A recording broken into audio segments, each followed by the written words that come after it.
Hello मेरे प्यारे दोस्तों, कैसे हैं आप सभी। स्वागत है आप सभी का आपके गुरुजी के चैनल एसपीजा चैनल पे। और मेरे प्यारे बच्चों, आज मैं आप लोगों के लिए पार्ट 10 लेके आया हूं, जिसमें कि हमने आप लोगों को आज क्वेश्चन नंबर 8 के करवाएंगे। 8 के 1 नंबर 2 नंबर 3 नंबर और इससे आगे प्रश्नों को करवाएंगे और बहुत ही अच्छे से सिखाने का प्रयास करेंगे। इससे पहले मेरे प्यारे बच्चों, मैंने आप लोग को बहुत ही अच्छे तरीके से 7 नंबर तक क्वेश्चन को बहुत ही अच्छे से समझाया भी हूँ और बताया भी। मेरे प्यारे बच्चों, अगर आप लोग नहीं देखे हैं तो जरूर देख लीजिएगा। वीडियो के डिस्क्रिप्शन में सारे वीडियो का लिंक दिया रहता है, उसको देख लीजिएगा। और आप सभी जानते होंगे मेरे प्यारे बच्चों, हम लोग chapter 2.2 class 10th math doctor के सी सिन्हा का सोल्यूशन कर रहे हैं। अब हम लोग क्वेश्चन नंबर पहले 8 को पढ़ते हैं। जो इस 8 में क्या कहा गया है मेरे प्यारे बच्चों, क्वेश्चन नंबर 8 में कहा गया है, एक बार आप लोग अपने अपने बुक में देख लीजिएगा। कहा गया यदि बहुपद a square plus 9 into x square plus 13x plus 6a का एक शून्य दूसरे शून्य का व्युत्क्रम है, तब ए का मान ज्ञात करे। तब हमें क्या ज्ञात करना है मेरे प्यारे बच्चों, ए का मान ज्ञात करना है। कहा गया एक शून्य जो है वो दूसरे शून्य का क्या है, तो व्युत्क्रम है। देखिए ये दिया गया है हमें और कहा गया कि एक शून्य जो है वो दूसरे शून्य का व्युत्क्रम है। तो सबसे पहले मेरे प्यारे बच्चों यहाँ से देखिए, अगर हम बात कर लेते हैं कैसे हम इन प्रश्नों को सॉल्व करेंगे। मेरे प्यारे बच्चों यहाँ से देखिए, सबसे पहले जो प्रश्न दिया है वो उसको हम लिख लेते हैं। ए स्क्वायर प्लस 9, ये मार्कर अच्छे से काम नहीं कर रहा है, इसको ले लेते हैं, into x square plus 13x plus 6a, ये दिया गया है। अगर हम बात करते हैं ए का, तो मेरे प्यारे बच्चों इसमें ए क्या है, ए स्क्वायर प्लस 9। उसी प्रकार से अगर बी का बात करते हैं तो यहाँ से 13 दिया गया है और सी का बात करते हैं तो यह 6a दिया गया है। मेरे प्यारे बच्चों हम लोग मान लेते हैं, माना कि इस बहुपद का दूसरा शून्य, इस बहुपद का दूसरा शून्य अल्फा है, तो पहला शून्य, तो मेरे प्यारे बच्चों पहला शून्य क्या हो जाएगा, दूसरा शून्य का उल्टा है यानी व्युत्क्रम है, तो पहला शून्य। मेरे प्यारे बच्चों गौर से समझने का प्रयास कीजिएगा। तो पहला शून्य क्या हो जाएगा, 1/अल्फा होगा। पहला शून्य क्या हो जाएगा, 1/अल्फा। अगर हम बीटा मानेंगे दूसरा शून्य, तो पहला शून्य क्या हो जाएगा, 1/बीटा हो जाएगा। क्यों हो जाएगा, क्योंकि हमें प्रश्न में कहा गया है जो पहला शून्य जो है वो दूसरा शून्य का व्युत्क्रम है, उल्टा है। मेरे प्यारे बच्चों यहाँ तक समझने में आपको कहीं से कोई दिक्कत नहीं होगा। अब हम लोग शून्यकों का योग निकालते हैं, देखिएगा, सॉरी शून्यकों का गुणनफल निकालते हैं। शून्यकों का गुणनफल, हमें मेरे प्यारे बच्चों इसमें ए का मान प्राप्त करना है। तो देखिए हमें ए का मान प्राप्त करना है, तो इसमें हमें कुछ ना कुछ सोचना होता है जो हम कैसे निकाल पाएंगे। तो इसी के अकॉर्डिंग हमें प्रश्नों को सॉल्व करना है। तो गुणनफल क्या होता है मेरे प्यारे बच्चों, बात करें तो c/a होता है। तो c कितना है, 6a अपॉन a कितना है मेरे प्यारे बच्चों, ए स्क्वायर प्लस 9 है। अब यहाँ से गुणनफल क्या हो जाएगा, अल्फा है, पहला दूसरा शून्य का पहला शून्य 1/अल्फा है, पहला शून्य गुना दूसरा शून्य। अब यहाँ से 6a/a स्क्वायर प्लस 9 हो जाएगा। इसको अल्फा से अल्फा कट जाएगा तो यहाँ से एक निकल के आ जाएगा और यहाँ से हो जाएगा मेरे प्यारे बच्चों 6a/a स्क्वायर प्लस 9। जब क्रॉस मल्टीपल कीजिएगा तो ये a square plus 9 equal to 6a हो जाएगा। इसको इस साइड लेके आइएगा तो a स्क्वायर माइनस में 6a प्लस 9।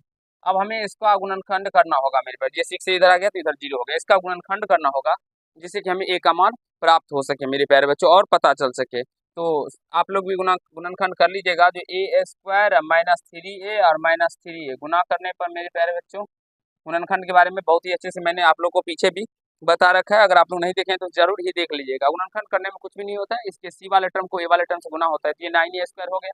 अब 9a स्क्वायर को हमें इस प्रकार से तोड़ना है, जोड़ने या घटाने पे माइनस 6 आना चाहिए और गुना करने पे प्लस में 9a स्क्वायर। तो यहाँ से -3 है मेरे प्यारे बच्चों हो गया। तो यहाँ से एक कॉमन लेने पर a -3 और -3 कॉमन लेने पर ये -3 इक्वल टू 0। बाबू नीचे दिखाई पड़ रहा है या नहीं दिखाई पड़ रहा है, देख लीजिए एक बार। यहाँ से यहाँ दिखाई पड़ेगा। तो यहाँ से मेरे प्यारे बच्चे a-3 दोनों टर्म में है, तो a-3 कॉमन ले लेते हैं। तो यहाँ बच जाएगा a और यहाँ बचेगा -3 और इक्वल टू में 0 हो जाएगा। तो a-3 इक्वल टू 0 और यहाँ से a-3 इक्वल टू 0। तो a बराबर में 3 और यहाँ से भी a बराबर में 3, अतः a का मान जो होगा वो मेरे प्यारे बच्चे क्या हो जाएगा, तो 3 हो जाएगा। आई होप आप सभी को समझ में आ गया होगा, कहीं से कोई दिक्कत या समस्या नहीं हुआ होगा मेरे प्यारे बच्चों। a का मान 3 लेने से यह जो हो जाएगा मेरे प्यारे बच्चों, इसका शून्य जो होगा वो दूसरा शून्य का क्या हो जाएगा, व्युत्क्रम हो जाएगा। आप लोग बना के चेक भी कर सकते हैं अपने आंसर को।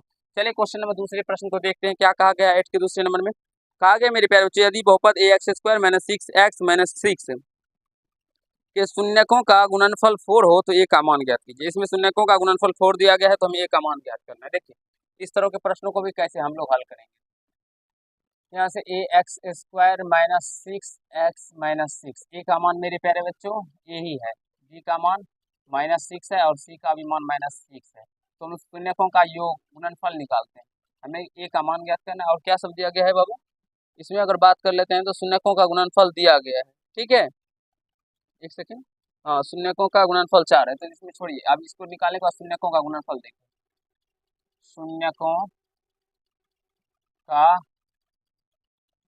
गुणनफल कितना दिया है मेरे प्यारे बच्चों, 4 दिया गया है। और फॉर्मूला होता है शून्यकों का गुणनफल इक्वल टू सी बाय ए, यानी सी बाय ए इक्वल टू 4 हो जाएगा, सी का मान देखिए -6, ए का मान यही है इक्वल टू 4 हो जाएगा। यहाँ से क्रॉस मल्टीपल करने पे ये 4a इक्वल टू क्या हो जाएगा, -6 हो जाएगा, और a इक्वल टू हो जाएगा -6/4 हो जाएगा, 2 से 2 दूना 4, 2 तिया 6, यानी a का मान मेरे प्यारे बच्चों -3/2 निकल के आ जाएगा। आई होप आप सभी को समझ में आ गया होगा, कहीं से दूसरा आप लोग को समझ मतलब मेरे प्यारे बच्चों दिक्कत नहीं हुआ होगा, दूसरा मार्क कलम लाइए उस पेन से निकाल के।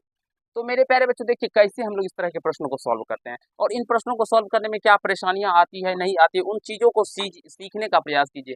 और मेरे प्यारे बच्चों जहां पर भी आपको दिक्कत आता है उसको पकड़ने का प्रयास कीजिए, ठीक है। अब देखिए क्वेश्चन 3 में क्या कहा गया, यदि x प्लस ए बहुपद इतना का एक गुणनखंड हो तो a का मान ज्ञात करना है। हमें ए x प्लस ए जो है वो क्या है मेरे प्यारे बच्चों, इसका गुणनखंड है। देखिए अब हम ये बहुपद जो दिया गया है इसको हम पी एक्स के बराबर में मेरे प्यारे बच्चों मान लेते हैं, क्योंकि कोई भी बहुपद जो होता है वो पी एक्स स्क्वायर या जी एक्स स्क्वायर या क्यू एक्स के बराबर में ही होता है। यहाँ से 5x प्लस 10 इतना मान लिया। अब चूंकि x प्लस ए जो है दिया गया है, x plus A P x का एक गुणनखंड है, पी एक्स का एक गुणनखंड है मेरे प्यारे बच्चों, इसीलिए क्या हो जाएगा, तो इसीलिए x plus a equal to क्या हो जाएगा, 0 हो जाएगा, और x बराबर क्या हो जाएगा, -a हो जाएगा। क्या हो जाएगा, x plus a equal to 0 हो जाएगा, यानी कि ये a रखने पर मेरे प्यारे बच्चों x का मान 0 आ जाएगा, क्योंकि ये बोल रहा है जो गुणनखंड है, तो x बराबर -a आ जाएगा। अब यहाँ से हम लोग p माइनस ए निकालेंगे, तो p माइनस ए निकालेंगे तो यहाँ से क्या दिया गया है, 2x square plus 2a Guna a का मान, x का मान -a, उसके बाद मेरे प्यारे बच्चों प्लस 5 गुना -a और प्लस 10, मेरे प्यारे बच्चों यह इतना आ गया होगा। आप लोग को यहाँ तक समझने में कहीं से कोई दिक्कत या समस्या नहीं हुआ होगा। और यह मेरे प्यारे बच्चों शून्यक है, तो इसके बराबर में जो यह मान रखने पर यह क्या होगा, तो इसके बराबर में 0 आ जाएगा मेरे प्यारे बच्चों हल करने पर। तो यहाँ से 2x सॉरी a का मान यहाँ पे रखेंगे, x की जगह पे -a का स्क्वायर, x की जगह पे हम लोग a रखेंगे माइनस, ठीक है।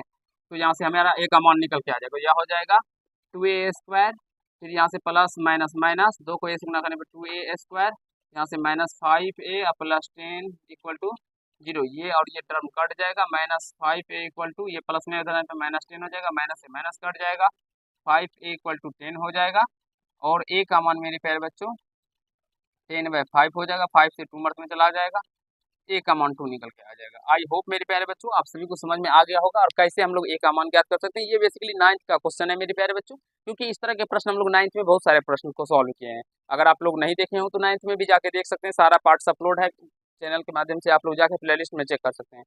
चलिए आज के पार्ट में इतना ही करते हैं। अगर आप लोग को ये पार्ट समझ में आ गया होगा तो नेक्स्ट पार्ट में मेरे प्यारे बच्चों हम लोग क्वेश्चन नंबर 9 से करेंगे और सीखने समझने का प्रयास करेंगे। और आशा है मेरे प्यारे बच्चों जो मैंने अभी आप लोग को 8 के तीनों प्रश्न बताए वो समझ में आया होगा और आप लोग को सीखने में भी मजा आया होगा। चलिए आज की पार्ट में इतना ही। अगर आप लोग को ये पार्ट अच्छा लगा तो वीडियो को लाइक कर दीजिएगा, कैसा लगा ये कमेंट कीजिएगा, और यदि चैनल पर नए हैं तो चैनल को सब्सक्राइब करके बेल आइकन को प्रेस करिएगा, जिससे मेरे हर वीडियो का नोटिफिकेशन आप तक पहुँचता है। धन्यवाद।